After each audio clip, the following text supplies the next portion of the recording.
Hello everyone, welcome to knowledge centric. आज हम discuss करेंगे बेसिक कॉन्सेप्ट। एक नई सीरीज हमने स्टार्ट करी है।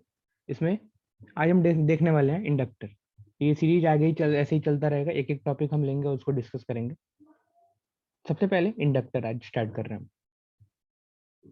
तो इंडक्टर में सबसे पहले इंडक्टर की प्रॉपर्टी होती है इंडक्टेंस। वो इंडक्टेंस क्या है? इंडक्टेंस बेसिकली सडन चेंज या करंट के चेंज को क्या करता है? अपोज करता है। यानी कि inductance is the property of inductor which oppose the sudden change of current. तो ये हमारी इंडक्टर की प्रॉपर्टी है, इंडक्टेंस। ठीक है, अब बात करते हैं बेसिक इंडक्टर की। कि बेसिक इंडक्टर में लेट अस सपोज एक इंडक्टर लिया, बिल्कुल बेसिक एक इंडक्टर लिया। ये हमारा एक इंडक्टर है जिसमें नंबर ऑफ टर्न्स हैं एन नंबर ऑफ टर्न्स हैं इसमें। ठीक है, और इसमें एक करंट फ्लो करा रहे हैं हम, आई करंट फ्लो करा रहे हैं। आपको पता है किसी भी वायर में या किसी भी वाउंड वायर या इंडक्टर में अगर हम करंट फ्लो कराएंगे तो उसके सराउंडिंग में मैग्नेटिक फील्ड प्रोड्यूस हो जाता है ना? मैग्नेटिक फील्ड बन जाता है। इसका मतलब जैसे ही इस एन नंबर ऑफ टर्न्स के कॉइल में जैसे ही हम करंट फ्लो कराएंगे, यहाँ पे मैग्नेटिक फील्ड डेवलप हो जाएगा। ठीक है, अच्छा ये जो मैग्नेटिक फील्ड है ये किसी के साथ लिंक करेगा, है ना? तो इसीलिए हम ये जो फ्लक्स होगा एक एक नंबर ऑफ टर्न से, एक सिंगल अगर नंबर ऑफ टर्न्स होता तो उससे जो फ्लक्स होता वो फाई। यहाँ पे एन नंबर ऑफ टर्न्स है, तो इसका मतलब हम इसको बोल सकते हैं कि यहाँ से जो फ्लक्स निकल रहा है वो कितना है? टोटल मैग्नेटिक फील्ड कितनी है? N phi. या फिर आप ऐसा भी कह सकते हो कि यहाँ जो मैग्नेटिक फील्ड डेवलप हो रहा है ये किसी से लिंक भी तो करेगा। या हो सकता है ये खुद से लिंक करे, या हो सकता है इसके सराउंडिंग में कोई दूसरा सर्किट हो, उस सर्किट से ये मैग्नेटिक फील्ड लिंक करे। तो इसलिए हम इसको फ्लक्स लिंकेज भी बोलते हैं। ये जो फ्लक्स है ये लिंक करने वाला है, तो इसको हम फ्लक्स लिंकेज भी कभी कभी बोलते हैं। फ्लक्स लिंकेज, फ्लक्स लिंकेज, या इसको फाई से साई से डिनोट करते हैं, साई। तो आप ऐसा बोल सकते हो कि जो फ्लक्स लिंकेज है साई, वो है एन फाई के इक्वल। अच्छा एक चीज देखो, ये जो फ्लक्स है, ये फ्लक्स कह लो या फ्लक्स लिंकेज कह लो, ये डेवलप कैसे हो रहा है? ये डेवलप तब हो रहा है जब इस इंडक्टर में हम क्या दे रहे हैं? करंट फ्लो करा रहे हैं। तो क्या हम ऐसा बोल सकते हैं क्या कि जो फ्लक्स लिंकेज है वो इस करंट के कारण फ्लो हो रहा है? तो हम ऐसा बोल सकते हैं क्या कि करंट के कारण फ्लक्स लिंकेज आ रहा है ना? या फिर फ्लक्स लिंकेज का जो रीजन है वो करंट है, अगर करंट है तो फ्लक्स लिंकेज है। या फिर ऐसा बोल सकते हैं कि आई डायरेक्टली प्रोपोर्शनल है क्या? एन फाई के। या फिर अगर प्रोपोर्शनलिटी का सिंबल हटाएं तो एक क्या आ जाता है? कांस्टेंट आ जाता है। तो कांस्टेंट मान लो यहाँ पे हमने एक एल ले लिया कांस्टेंट, जिसको हम इंडक्टर बोलते हैं। तो अगर कांस्टेंट लेंगे तो इस सिंबल को हटा देंगे, प्रोपोर्शनलिटी का सिंबल, तो यहाँ पे आ जाएगा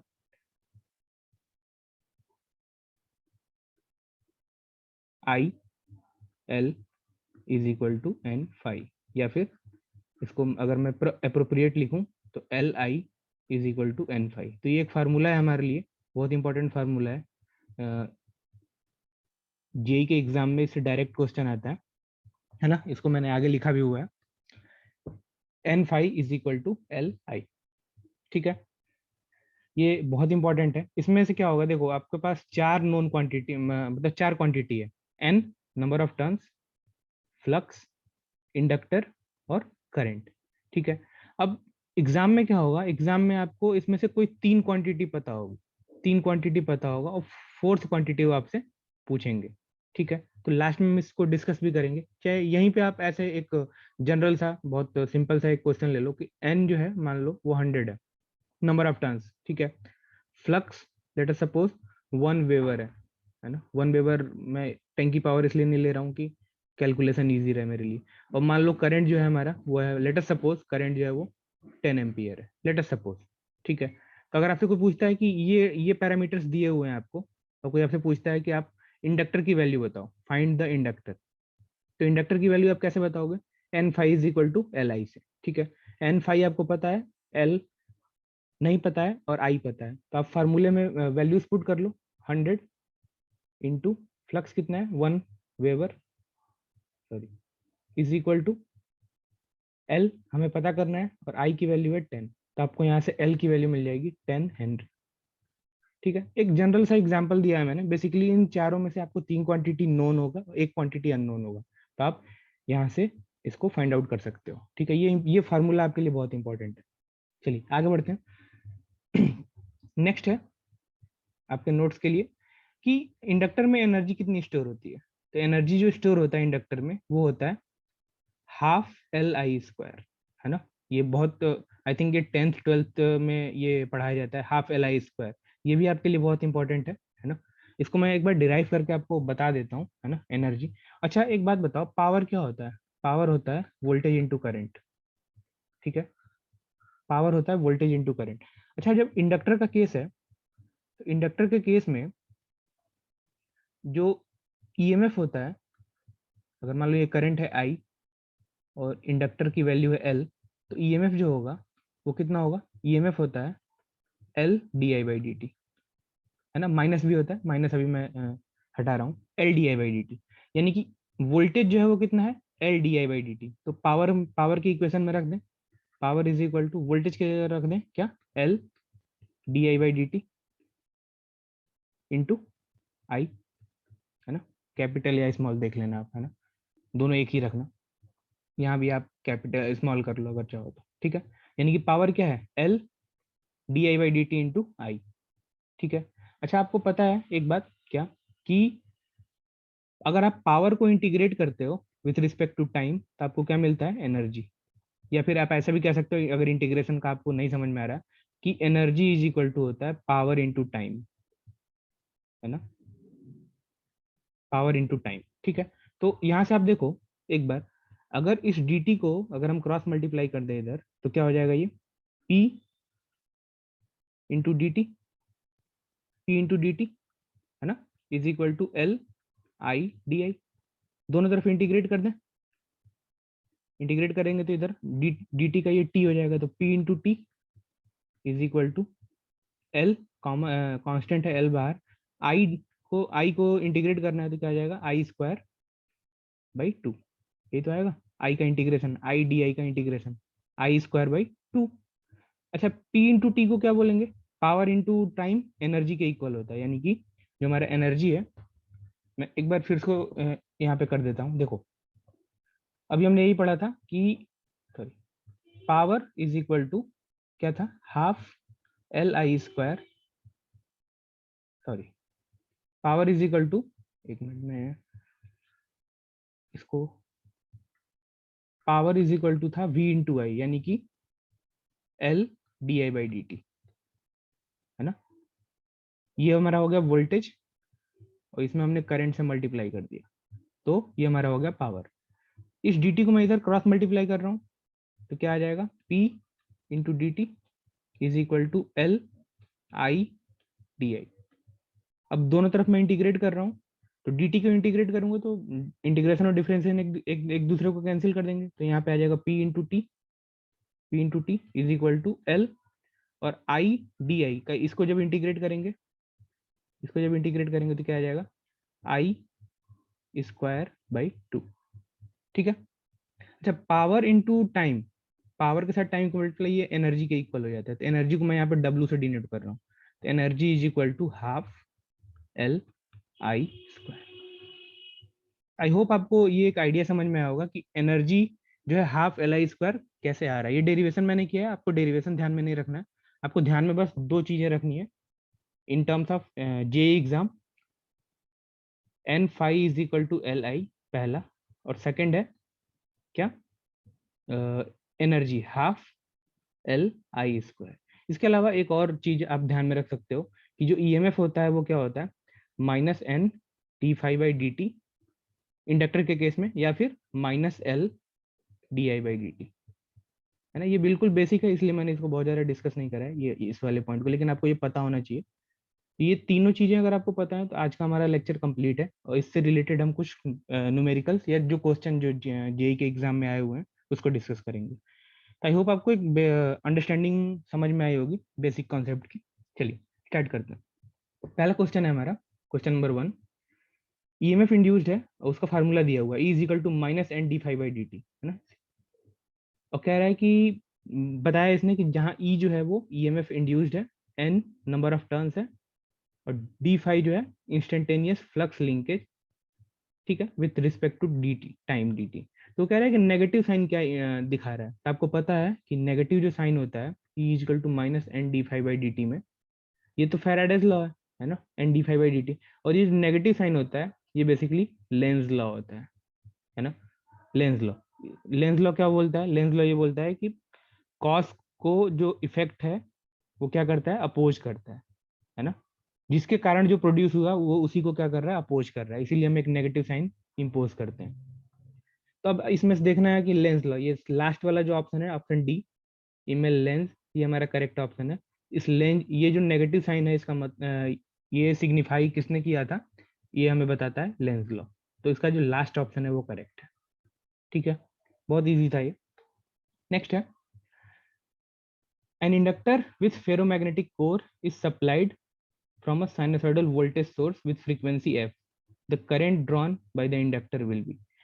कह रहा है कि वोल्टेज वोल्टेज जो है वो क्या है? साइनसॉइडल है, मतलब साइन वोल्टेज जो है वो साइन, मान लो साइन ओमेगा टी है ना, फ्रीक्वेंसी एफ है, ठीक है, तो वोल्टेज ये है।